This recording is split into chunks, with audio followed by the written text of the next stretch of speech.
me ju teame, et sinu auto vajab hädasti pesu. Tule võtta ühendus tulbipesulaga ja see vastu ilus läikiv auto nagu meie proovisõiduautod.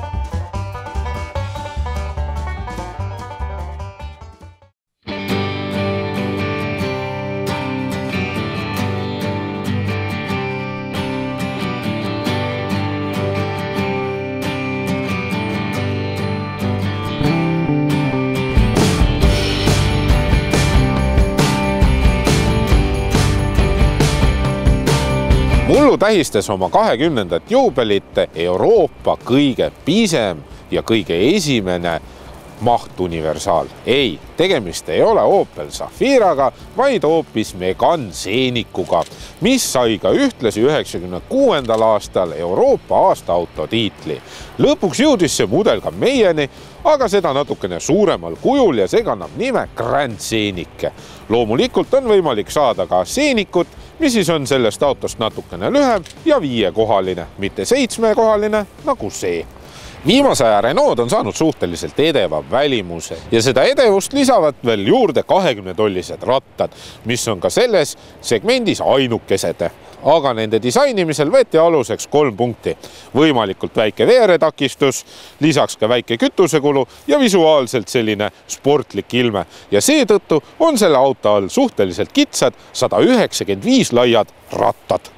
Kui teil tekkis küsimus, mille jaoks seda Grand Scenikut vaja on, kui on Renault olemas ju Espace, siis see on sellepärast, et oleks vaja midagi, mis konkureeriks Fordi S-Maxiga ja Volkswageni Touraniga. Ja see väiksem Scenic konkureerib Golfi Sportsvani ja Fordi C-Maxiga. Ja Espace on selle jaoks, et oleks olemas konkurente nii Saranile kui ka Galaxyle. Mootorite valikus domineerivad peamiselt diiselmootorid. Valikus on 1,5-liitrine Rida 4 diiselmootor, mis arendab 81 kilovatti. Ja siis on olemas 1,6-liitrised diiselmootorid, mis arendavad kas 96 või 118 kilovatti. Ja see viimane on ka siin proovisõidumudelil olemas. Bensiinimootorite valikus on ainult üks 1,2-liitrine Rida 4, mis arendab kas 85 või 96 kilovatti.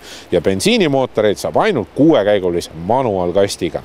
Diislite valikusse kuuluvad ka 6-käiguline manuaal, 6-käiguline või 7-käiguline topeltsiduriga automaat. Grand Scenic on suhteliselt lihtsamoeline. Selle tagalugile näiteks ei pakuta isegi elektrilist ajamitte. Pagasiruum on sellel 7-kohalisel mudelil suhteliselt väike, nagu ka enamus konkurentidel.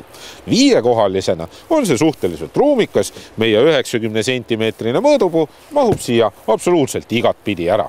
Kui tahate ka kotte kinnitada, siis selle jaoks on olemas 2 kotikinnituskonksu ja istmete klappimiseks ei ole vaja muud mitte midagi teha, kui vajutada nuppe ja need vajuvad ise alla. Viimane istmerida on mõeldud ainult väikestele lastele, sellepärast et jalaruumi saamiseks on vaja täiskasvanute puhul see iste võimalikult ette nihutada. Ja siis ei mahu siia enam suured inimesed ära.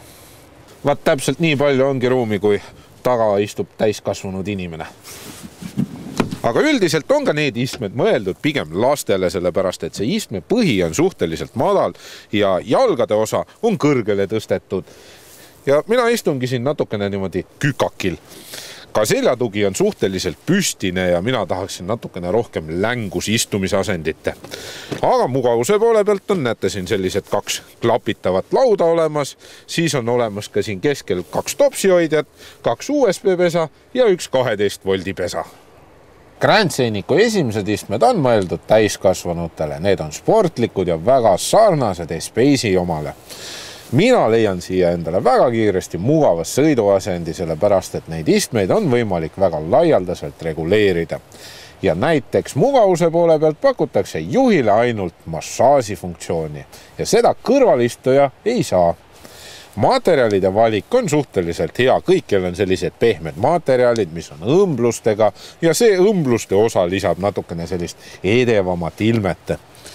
Laegaste osakond on siin küll väga hea, need on praktilised ja neid on nii palju, et ei jõuakski neid üles lugeda. Ja selle auto kõige ägedam osa on see keskkonsool, mida on võimalik edasi-tagasi liigutada ja selle sees on ka korralikult valgustatud laegas.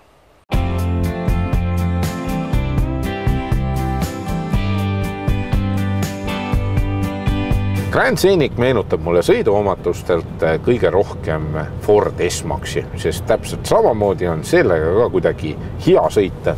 Ja siin rooli taga ei ole üldse tunne, et sõidaks mõne suure mahtuniversaaliga. Roolitunnetus on suht koht hea, see võiks olla pisut jäigem, seda saab natukene reguleerida, aga ikkagi kõige jäigemas asendis on see natukene pehmevõitu. Vedrustus on konkreetne ja need suured 20-tollised rattad ei ole seda autot sugugi jäigemaks muutnud. Pigem on see auto täpselt parajalt häälestatud. Küll võiks talvel olla need rattad natukene laiemad, et siis saaks koha pealt natukene paremini minema. Aga kurvidesse minnes pole sugugi hull asi. Ei ole see vedel ja ei ole see autoga kuidagi liiga alajuhitav. Pigem selline parajalt balansseeritud häälestus. Mis nüüd puudutab kütusekulu, siis tehas lubab sellele kõige võimsamale 1,6 liitrisele diislile 4,7 liitrit 100-le. Mina sain 6,7, mis on ka tegelikult täiesti mõistlik kulu, arvestades seda, et ma pidin sellega sõitma ikkagi talvel. Müratase on sellel autol ka suht koht hea, vaiksem kui mõningatel jaapanlastel, aga mitte nii vaikne kui näiteks mõni sakslane. Hinnatase on nüüd küll natukene krõbe. Baashind on sellel Grand Scenicul 20 400, mis on pisut kallim kui konkureerival Citroenil, aga näiteks umbes 4000 eurot soodsam kui S-Maxil ja sutsuga soodsam kui Volkswagen Touranil. Seega on selle hind just selline keskpärane. Kokkuvõttes on Grand Scenic visuaalselt päris edev. Need 20-tollised rattad muudavad seda autot veel edevamaks ja kui nüüd rääkida selle auto mahutavusest, siis tegelikult ongi see täpselt niimoodi paika pandud, et kõik need istmed, mis jäävad juhist tahapoole, on mõeldud lastele ja need esimesed istmed on isegi mõeldud suurematele täiskasvanutele.